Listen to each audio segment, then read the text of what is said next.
मगर ये वाला सोलर स्टॉर्म इतना ज्यादा पावरफुल था कि इसने पूरी दुनिया को हिला दिया था। 2025 में आने वाली ये सोलर स्टॉर्म साल 1859 के सोलर स्टॉर्म से 100 गुना ज्यादा बड़ा होने वाला है। ये 5000 सैटेलाइट्स धरती पर आ गिरी तब तो यहाँ आपकी बारिश होगी।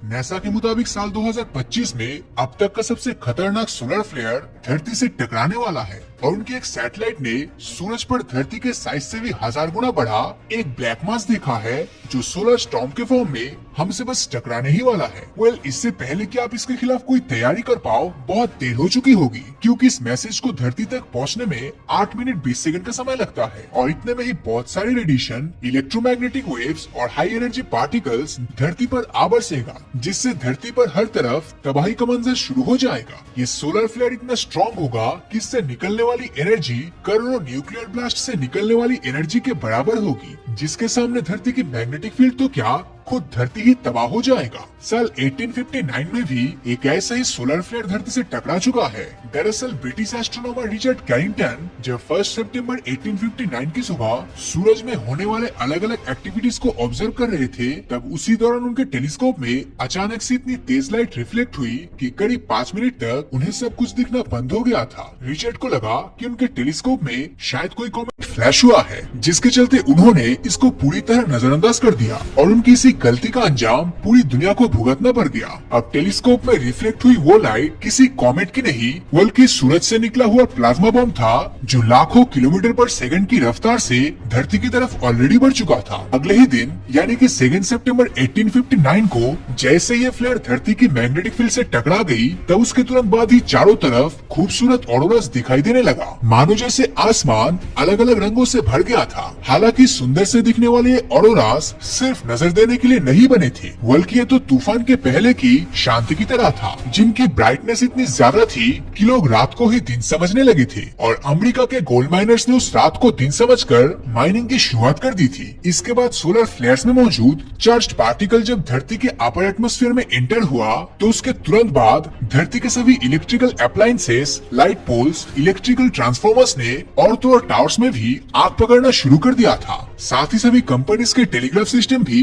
पूरी तरह बंद हो गया था और इलेक्ट्रिकल डिवाइसेस में अचानक फ्लो हुए हाई वोल्टेज करंट के चलते लोगों को शॉक लगने लगा, जिससे बहुत से लोगों की जान चली गई थी। अब इस कंडीशन में हॉस्पिटल्स में भी लाइट नहीं थी, जिसकी वजह से करीब 30,000 लोगों की इलाज नहीं हो पाया और वो वहीं पर मर गए। और कुछ समय बीत जाने के बाद करंट फ्लो इतनी ज्यादा बढ़ गई थी कि बहुत सी जगहों पर तो इलेक्ट्रिकल अप्लायंसेस इलेक्ट्रिसिटी के बिना ही चलने लग गया था और एक कंट्री से दूसरी कंट्री अपने आप मैसेजेस को सेंड और रिसीव कर रहे थे, जबकि उन मशीन्स को कोई टच भी नहीं कर रहा था और ना ही वो किसी इलेक्ट्रिसिटी सप्लाई से कनेक्टेड था। जिसके बाद धीरे धीरे तबाह होती दुनिया पूरी तरह अंधेरे में समा गई थी। अब सूरज की सरफेस पर वैसे तो आए दिन सोलर स्टॉर्म्स आते रहते हैं, मगर ये वाला सोलर स्टॉर्म इतना ज्यादा पावरफुल था कि इसने पूरी दुनिया को हिला दिया था। दोस्तों, जैसे ही रिचर्ड कैरिंगटन ने इस इवेंट के बारे में पूरी दुनिया को बताया, तो देखते ही देखते वो इतना ज्यादा फेमस हो गया था कि उनकी इस इवेंट डिस्कवरी को कैरिंगटन इफेक्ट के नाम से जाने जाने लगा। लेकिन नासा के मुताबिक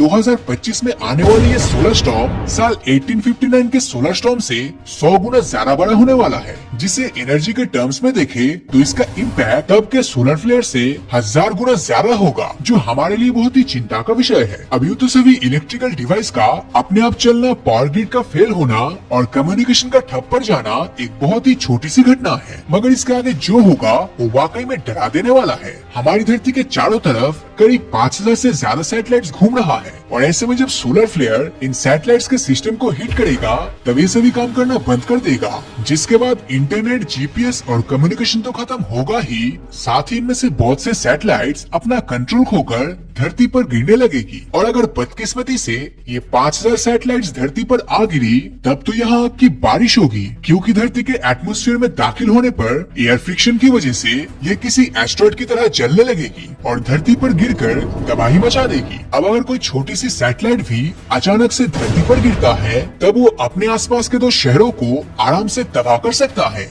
और ऐसे में 5000 सैटेलाइट्स का एक साथ गिरना हमें तबाही का मंजर दिखा देगा। इस समय ना तो बुलेट ट्रेन चलेगी, ना ही कोई दूसरा कोई व्हीकल, जिसके बाद आप कहीं आ जा भी नहीं सकोगे। साथ ही आप पानी पीने के काबिल भी नहीं रहोगे, क्योंकि बिजली न होने की वजह से आपका वाटर प्यूरिफायर भी काम करना बंद कर देगा। अगर कुछ चलेगा तो उसमें भयंकर करंट फ्लो करेगा। सोलर फ्लेयर की वजह से धरती के एटमॉस्फेयर में तगड़ी वाली रेडिएशन फैल जाएगी, जिसके चपेट में आते ही लोगों को तरह तरह के स्किन डिजीज होना शुरू हो जाएगा। आज हम जिन टेक्नोलॉजी के बल पर जी रहे हैं, कल वही टेक्नोलॉजी हमारे मौत का कारण बन सकता है, जिसको देखते हुए नासा ने एडवांस कंपोजिशन एक्सप्लोरर यानी कि ए सैटेलाइट लॉन्च करी है, जो सूरज से आ रही सोलर फ्लेयर्स और रेडिएशन को स्टडी करेगा। हालांकि जैसे ये सैटेलाइट सूरज से आ रही सोलर फ्लेयर को डिटेक्ट करेगा और उसकी इंफॉर्मेशन हम तक पहुंचाएगा, तब तक हमारे पास धरती को बचाने के लिए सिर्फ 30 मिनट का समय होगा, क्योंकि solar flare minimum 48 crore 28 lakh kilometre पर सेकंड की स्पीड से धरती से टकराने वाला है, जिसके चलते इतने कम समय में धरती को बचाना लगभग असंभव है। और एक सोलर फ्लेयर से निकलने वाली ये इलेक्ट्रोमैग्नेटिक रेडिएशन इतनी ज्यादा पावरफुल होती है कि उसे एनर्जी के मामले में सोलर सिस्टम में मौजूद किसी भी चीज से कंपेयर करना मानो बास्केटबॉल को किसी गोली से कंपेयर करने जैसा होगा। और शायद यही वजह है कि पास्ट में जब जब भी इस तरह के पार्टिकल्स किसी प्लेनेट से टकराया है, तब तब उन पर तगड़ा इम्पैक्ट देखने को मिला है। अब सोलर फ्लेयर्स बेसिकली तब उठती है जब सूरज की मैग्नेटिक फील्ड चेंज होती है। अब बहुत ही कम लोगों को ये बात मालूम होगा कि हर 11 साल में सूरज की मैग्नेटिक फील्ड फ्लिप करती है, मतलब इसका नॉर्थ पोल साउथ हो जाता है और साउथ नॉर्थ हो जाता है। अब इस तरह के चेंज की वजह से सूरज की सरफेस पर होने वाली एक्टिविटीज में बहुत से बदलाव तो आते ही है, साथ ही साथ ये सोलर सिस्टम पर भी असर डालता है। अब शुक्र ग्रह जैसे जिन प्लैनेट्स के पास प्रोटेक्टिव मैग्नेटोस्फीयर नहीं है, उन पर इसका फुल इम्पैक्ट होता है। सूरज की तरह धरती के मैग्नेटिक पोल्स भी फ्लिप करते हैं, मगर ऐसा हर 11 साल में नहीं,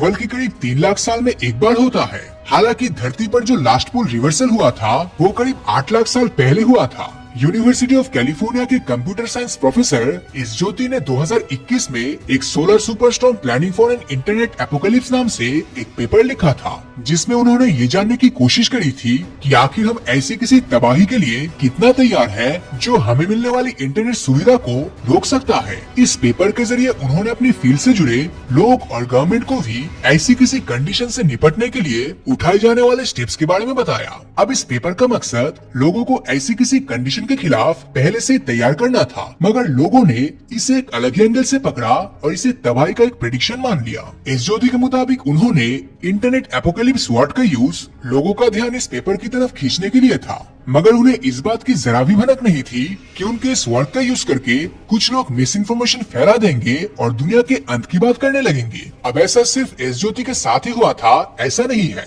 बल्कि इस तरह की चीजें नासा जैसी बड़ी स्पेस एजेंसीज के साथ भी हो चुका है। मार्च 2023 में जब नासा द्वारा 2018 में लॉन्च किए गए पार्कर सोलर प्रोब को लेकर एक आर्टिकल पब्लिश किया गया था, तब खुद नासा के साइंटिस्ट ने ये नहीं सोचा था कि उनकी इंफॉर्मेशन को कोई इतने गलत तरीके से प्रेजेंट करेगा। दरअसल इस आर्टिकल में पार्कर सोलर प्रोब द्वारा सूरज से हासिल की हुई इंफॉर्मेशन के बारे में बताया गया था, जिनमें सोलर विंड्स को लेकर कुछ नई जानकारी थी। ये सोलर विंड्स सूरज पर होने वाली उसी मैग्नेटिक रिकनेक्शन से डिस्कवर की गई थी जो कि सूरज पर एनर्जी बर्स्ट को अंजाम देता है। खैर थी तो ये एक सिंपल सी इन्फॉर्मेशन, मगर कुछ कॉन्स्पिरेसी थ्योरिस्ट ने इसे लोगों के सामने तोड़ मरोड़ कर पेश करते हुए बताया कि नासा सुपर सोलर स्टॉर्म के धरती से टकराने की डेट को जानने के लिए आर्टिफिशियल इंटेलिजेंस का यूज कर रहा है। इस मिस इन्फॉर्मेशन की वजह से मीडिया और न्यूज आर्टिकल्स में ऐसी खबरें दिखने लगी कि जल्द ही धरती पर एक इंटरनेट एपोकलिप्स आने वाला है, जिसके बाद हम वापस से स्टोन एज में चले जाएंगे। आपने भी रिसेंट टाइम्स में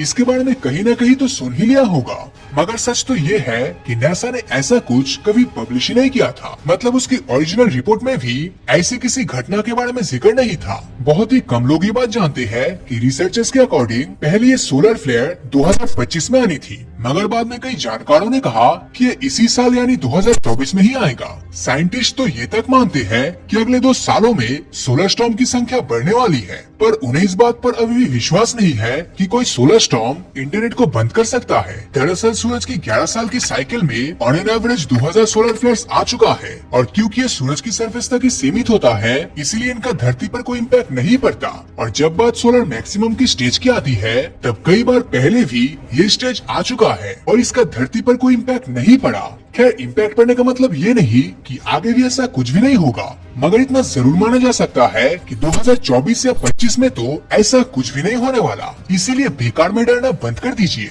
तो दोस्तों, अगर ये वीडियो आपको अच्छा लगा हो तो इस वीडियो को लाइक और अपने दोस्तों के साथ शेयर करना मत भूलना। और अगर अभी तक आपने हमारे चैनल को सब्सक्राइब नहीं किया है तो सब्सक्राइब करके नोटिफिकेशन बेल को ऑन कर दीजिए, क्योंकि मैं ऐसी ही वीडियोस हर हफ्ते लाता रहता हूँ। तो मिलता हूँ आपसे अगले वीडियो में, और हमेशा की तरह थैंक्स फॉर वॉचिंग।